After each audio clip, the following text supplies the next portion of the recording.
안녕하세요. 시사건건 홀수영입니다. 자, 이번에 다뤄볼 이야기는 미통당의 수준 조수진 의원 이야기입니다. 자, 추미애 법무부 장관이 휴가를 하루 내고 절에 가셨죠. 그래서 절에서 이제 생각하고 있는 뒷모습을 사진으로 올리고 그냥 정도로 가겠다 이런 메시지를 던졌죠. 윤석열 검찰총장 이 짜장과의 갈등인 것처럼 언론들이 막 포장을 했지만 사실 뭐 갈등일 것도 없죠. 법무부 장관이 검찰총장 위에 있기 때문에. 자, 그 사진을 보면서 이제 최광욱을 끌어들입니다. 문고리. 최광욱을 끌어들여요. 최광욱이 문고리 아니냐. 이런 식으로 없는 이야기를 만들어냅니다. 그리고는 링컨 컨티넨탈을 이용한다. 관용차로 링컨 컨티넨탈을 타더라. 자, 이러면서 또 공격을 했어요. 조수진 의원이. 그래서 추미애 법무부 장관이 페이스북에 이런 글을 쓰셨어요. 최순실 공작, 문고리 공작에 이어 호화 외제차 탑승 공작까지 너무 막 나가네요. 링컨 컨티넨탈이 꿈속에 나타났나요? 어른들은 이런 경우 낮잠 자다가 봉창을 두드린다고 하더군요. 제가 공인이어서 이 과분한 뉴스거리가 되어야 한다면 의정 경험 없는 분의 페북을 그냥 베낄 것이 아니라 최소한의 확인이라도 해야 하지요. 마치 누가 문제 언론인지 커밍아웃 하기로 한 겁니까? 자, 이런 글을 올리셨고요. 그 다음에 이 링컨 컨티넨탈 이게 뭔지 알아봤더니 추미애 법무부 장관의 비서관이 중고로 산 차가 링컨 컨티넨탈 MKZ 모델이라고 합니다. 중고로 1,800만 원 주고 샀다고 해요. 그래서 절에 있는 추미애 장관을 데리러 그 차로 갔었다. 근데 본인은 이렇게 얘기를 합니다. 자신은 차명이라 그 차가 뭔지도 모델명이 뭔지도 어떤 차인지도 몰랐다. 그리고 지금 자신은 소유한 차도 없다. 무슨 봉창 소린가 했더니 비서관의 차 이야기였다라는 겁니다. 링컨 컨티넨탈을 탔다고 하면서 김일성 사망시 장례식 차가 링컨 컨티넨탈이었다. 뭐 이런 얘기까지. 참 수준 진짜 와 대단하죠. 그런데 이 조수진 의원 어떤 사람인지 혹시 아십니까? 많은 분들이 알고 계실 텐데요. 비례 1번이에요. 비례 1번. 미래한국당 위성정당으로 만들어 놓은 그 미래한국당의 비례대표 1번. 그러니까 이 미통당에서는 꽤나 공들인 인물이다라고 보시면 되겠습니다. 정의당에서 공들인 비례 1번 류호정. 정의당 완전히 잘 말아먹고 있죠. 미통당에서 공들인 비례 1번 조수진. 이분이 얼마나 대단한 사람인지 보여드릴게요. 여러분들 이 뉴스 혹시 기억나십니까? 정치부 차장 조수진 동아일보 채널A 논설위원 동아일보 논설위원 뭐 이런 출신입니다. 성완종 이완구 이름궁합을 뉴스에 내보냈었던 사람이 바로 미통당이 그렇게 공들인 조수진 의원이라는 겁니다. 진짜 대단하죠. 와, 미통당 정말 어떻게 이런 인재를 잘 찾아내. 정말 이름궁합 저 과학적인 취재 보십시오. 성이완완 종구 572774 진짜 저 이름궁합 90점이야? 와, 정말 이거 뭐라고 얘기해야 됩니까? 자, 채널A에서 저걸 실제 합성이 아닙니다. 저거 실제예요. 실제로 저걸 기사랍시고 보도를 했다니까요. 이게 뭐 하는 짓인지 진짜 미통당 수준 진짜 오지고 지립니다. 그리고 또 이 양반이 무슨 얘기를 했냐면 대깨문 뭐 이런 얘기를 했거든요. 막말 기자 프레임 이해가 안 된다. 본인은 막말 기자가 아니다. 대깨문이라고 이렇게 썼는데 대깨문은 대통령도 쓴다. 이렇게 얘기했었던 사람이에요. 요즘에 이 커뮤니티에 유행하는 게 관상은 과학이다. 뭐 이런 얘기가 있는데 진짜 관상은 과학인 것 같아요. 어쩜 저렇게 황당한지. 자, 적폐들의 몸부림이 예사롭지가 않죠. 장난이 아닙니다. 정말 요만큼의 꼬투리만 잡히면 물어뜯으려고 그냥 난리 치고 있습니다. 그런데 이제 이 국민들이 예전 같지가 않아요. 예전에는 이렇게 물고 뜯으면 다 속았는데 이제는 속지는 않습니다. 그러니까 추미애 장관을 공격하려고 해도 이빨도 안 먹히는 거죠. 애잔하다. 이런 표현을 쓰고 싶습니다. 자, 이들의 공작, 지금 박원순 서울시장 사건 같은 경우도 공작이라고 바라보는 사람들이 늘어나고 있습니다. 왜냐하면 이 김재련 변호사 때문에 그렇죠. 자, 증거가 없는 것으로 보이는 지금 상황에서 기자회견을 이번 주 내에 다시 하겠다라고 하니까 확실한 증거를 기다려 보도록 합시다. 그런데 전 영상에서도 제가 말씀드린 것처럼 이 김재련이라는 사람은 피해자의 편에 서는 사람이 아니었어요. 그전 박근혜 정부 시절에 여가부의 국장으로 재임하고 있었을 때는 피해자 편에 서지 않았던 사람입니다.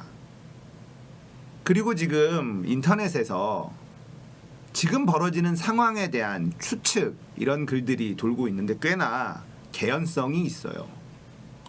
지금 이 고소를 한 박원순 시장을 고소를 한 고소인이 처음부터 박원순 시장 건으로 김재련 변호사를 만난 것이 아니다. 서울시에서 일할 때 서울시장이 아니라 비서, 남자 비서에게 이런 수치스러운 일을 당했다라는 것으로 김재련 변호사를 만난 것 같은데 거기에서 이야기를 나누다가 박원순 시장 관련된 이야기가 나오자 이걸 미투로 터트리자라고 한 사람이 김재련 아니냐라는 부분, 이런 의심들이 퍼져나가고 있습니다. 다시 한번 말씀드리지만 우리가 진실을 지금 알 수는 없어요. 무엇이 진실인지는 알 수는 없습니다. 그러나 한쪽의 일방적인 이야기만 듣고 결론을 내려서는 안 된다는 것, 이거 하나만큼은 확실한 것 아닙니까? 이들의 공작은 참 끈질기고 집요합니다. 예전 같으면 정말 다 터져 나갔을 이런 것들이 지금은 잘 먹혀들지 않으니 당황스럽기도 할 거예요. 이번 주 내에 이 김재련 변호사가 기자회견을 한다고 하니 그때 확실한 증거 제시했으면 좋겠습니다. 그리고 김재련 변호사가 1차, 2차 기자회견 후에 2차 기자회견 때 이런 얘기를 했거든요. 이것이 죄가 되는지 확인해보고 싶어서 고소를 했다. 자, 이 얘기가 사실 거의 모든 걸 담고 있다라고 봅니다. 저는 개인적으로 그렇게 생각을 해요. 변호사면 이게 죄가 되는지 아닌지 알고 진행을 해야죠. 그런데 본인 입으로 죄가 되는지 안 되는지 확인해보고 싶어서 고소를 했다. 이거는 본인의 무능, 무지, 무식, 이걸 그대로 자랑스럽게 드러내는 그런 멘트거든요. 본인이 모르면 주변 변호사한테 물어보면 되는 것이죠. 이걸 경찰에게 물어본다고요? 그게 잘못되면 무고라고 하는 겁니다. 범죄임이 확실할 때 고소를 해야죠. 변호사라는 분이 그걸 몰라서 경찰에게 물어보려고 고소를 했다, 이런 말을 하십니까? 그리고는 2차 가해 하지 말라고 합니다. 2차 가해 뭐 아무 때나 붙이면 2차 가해인데요. 침묵하는 것도 2차 가해다. 말하면 말한다고 2차 가해고 말 안 하면 말 안 한다고 2차 가해고 뭐 그냥 다 갖다 붙이면 2차 가해야. 원래 나온 2차 가해라고 하는 것은요, 그런 수치스러운 범죄의 피해자가 생겼을 때, 확정되었을 때 이런 식으로 얘기하는 사람들, 네가 꼬리 친 것 아니냐, 왜 그렇게 했느냐, 너도 동조한 것 아니냐, 이런 식으로 이야기하는 사람들을 2차 가해라고 저는 알고 있어요. 그런데 확정되지도 않은 상황에서 2차 가해 운운하는 것 자체가 어불성설 아닙니까? 잘못되면 무고가 될 수도 있는 상황, 아직까지 진실에 대해서 다툼의 여지가 있는 상황에서는 2차 가해라는 말 자체가 성립되질 않는다라는 겁니다. 그런데 이들은 그냥 언론 플레이를 하기 위해서, 입을 막기 위해서 2차 가해라는 말을 남발해요. 뭐가 2차 가해라는 건지 도저히 모르겠습니다. 자신의 입맛에 맞지 않으면 빽! 너 2차 가해야! 뭐 이거 아닙니까? 공작일 확률이 점점점 높아진다. 제 개인적으로는 그런 생각을 합니다. 그러니까 이런 이야기들이 자꾸 퍼지기 전에 김재련 변호사는 확실한 증거 제시하시고 그렇게 당당하게 고소인의 명예를 찾아주시면 됩니다. 그러면 우리도 고소인의 아픔 그 옆에서 함께 지켜줄 것입니다. 자, 추미애를 어설프게 공격하다가 창피만 당한 조수진 의원에 대해서 좀 알아봤고요. 이런 공작의 역사에 대해서, 공작이 잘 통하지 않는 지금의 현실에 대해서도 좀 이야기를 나눠봤어요. 만만치 않죠. 이들의 몸부림은 앞으로 더 거세질 건데요. 이게 보이기 시작하니까 참 우습습니다. 이게 보여요. 얘들이 몸부림 치는 게 보여. 그래서 이게 좀 웃겨. 예전에는 좀 무서웠는데 이젠 좀 웃깁니다. 이동재 구속됐죠. 윤석열, 한동훈 이제 어디 못 갑니다. 채널A 날라갈 거예요. 자, 이거 처음에는 굉장히 무서웠습니다. 와, 이거 만약에 유시민 이사장이 걸려들었으면 어떻게 될 뻔했지? 이런 무서움이 있었는데요.